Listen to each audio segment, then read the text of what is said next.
দর্শক, ভূমিকম্পে ক্ষতির বিষয়ে জানাতে উৎপত্তিস্থল নরসিংদী থেকে সরাসরি যোগ দিচ্ছেন সহকর্মী নূরে আলম রনি।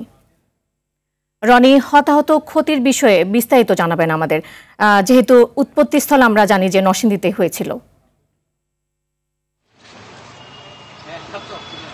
জি নীরা, আপনাকে ধন্যবাদ। আপনি যেমনটা সংবাদে জানাচ্ছিলেন যে আসলে সকাল 10:38 যখন এই ভূমিকম্প ঘটে, পুরো নরসিংদীতে কিন্তু একটি আতঙ্ক বিরাজ করে। বিশেষ করে বাসাবাড়িগুলোতে যে ঝাঁকুনি, ভূমিকম্পের যে ঝাঁকুনি, সেই ঝাঁকুনি সৃষ্টি হলে কিন্তু সবাই আটকে ওঠে এবং তারা আতঙ্কগ্রস্ত হয়ে কিন্তু বাসাবাড়িতে হুড়োহুড়ি করে নামতে থাকে এবং আমরা দেখেছি যে বেশ মানুষ কিন্তু আহত হয়েছে। এখন পর্যন্ত আমরা হাসপাতাল ঘুরে যেমনটা জেনেছি যে 70 জন আহতর সংবাদ আমরা পেয়েছি এবং আমরা জানতে পেরেছি যে এই ভূমিকম্পে সকালে নরসিংদী পলাশ উপজেলার চরসুন্দর ইউনিয়নের মালিতা গ্রামে কাজন আলী নামে এক বৃদ্ধ, 75 বছরের এক বৃদ্ধ, তিনি মাটির ঘরে চাপা পড়ে তিনি মারা গিয়েছেন এবং এই ঘটনার পর কিন্তু সেখানে পুলিশ গিয়েছে এবং বিভিন্ন সংস্থার লোকেরা গিয়েছে এবং আমরা দেখেছি যে শুধু পলাশে নয়, বিভিন্ন ঘোড়াশাল পৌরসভার বিভিন্ন বাসা বাড়িতে ফাটল দেখা দিয়েছে, অনেক ভবন হেলে পড়েছে এবং শুধু বাসা বাড়ি নয়, ব্যবসা প্রতিষ্ঠানের ক্ষতি হয়েছে,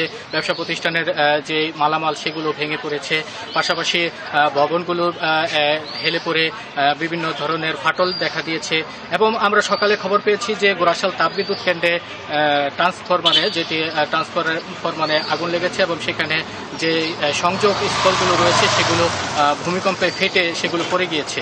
তো সেখানে পরিদর্শন এসেছে, সরকার বিভিন্ন কর্মকর্তারা সেখানে এসেছে।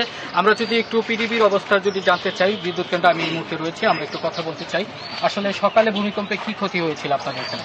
সকালে যে ক্ষতিটা আমাদের হয়েছে, যেটা আমাদের বিদ্যুৎ কেন্দ্র থেকে যে উৎপাদন লাইনটা, সাব স্টেশনের যে আপনার ইনসুলেটরগুলি আছে, এগুলি বেশ অনেকগুলি ভেঙে পড়ে, যেগুলি ইতিমধ্যেই আমাদের ঊর্ধ্বতন কর্মকর্তা মাননীয় প্রধান প্রকৌশলী মহোদয় এবং অন্য আমাদের যারা কর্মচারীরা আছে তারা অলরেডি তাদের কাজ চলতেছে।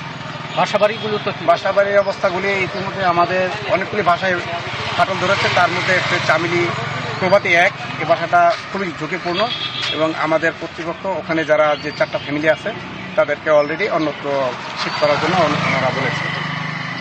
এদিরা যেমনটা শুনছিলেন যে আসলে বিদ্যুৎ কেন্দ্রের যে আবাসিক ভবনগুলো সেগুলো ক্ষতিগ্রস্ত হয়েছে এবং সেখানে অনেক ফাটল দেখা দিয়েছে। ইতিমধ্যে তারা একটি ভবন ঝুঁকিপূর্ণ ঘোষণা করেছে এবং সেখানে যারা বসবাস করেছিল তাদেরকে সেই বাসা থেকে বের হয়ে যাওয়ার জন্য অনুরোধ করা হচ্ছে।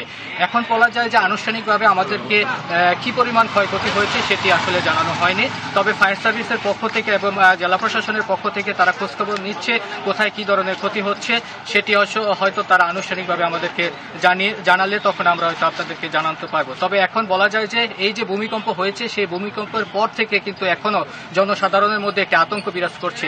তারা কিন্তু এখনো অনেকে বাসা বাড়িতে তারা প্রবেশ করতে চাচ্ছে না, কখন জানি আবারও পুনরায় সেই ভূমিকম্পের ঘটনা ঘটে। তো নীরা, এই ছিল আমার কাছে নরসিংদী থেকে ভূমিকম্পের সর্বশেষ পরিস্থিতি। রনি, আপনাকে অসংখ্য ধন্যবাদ।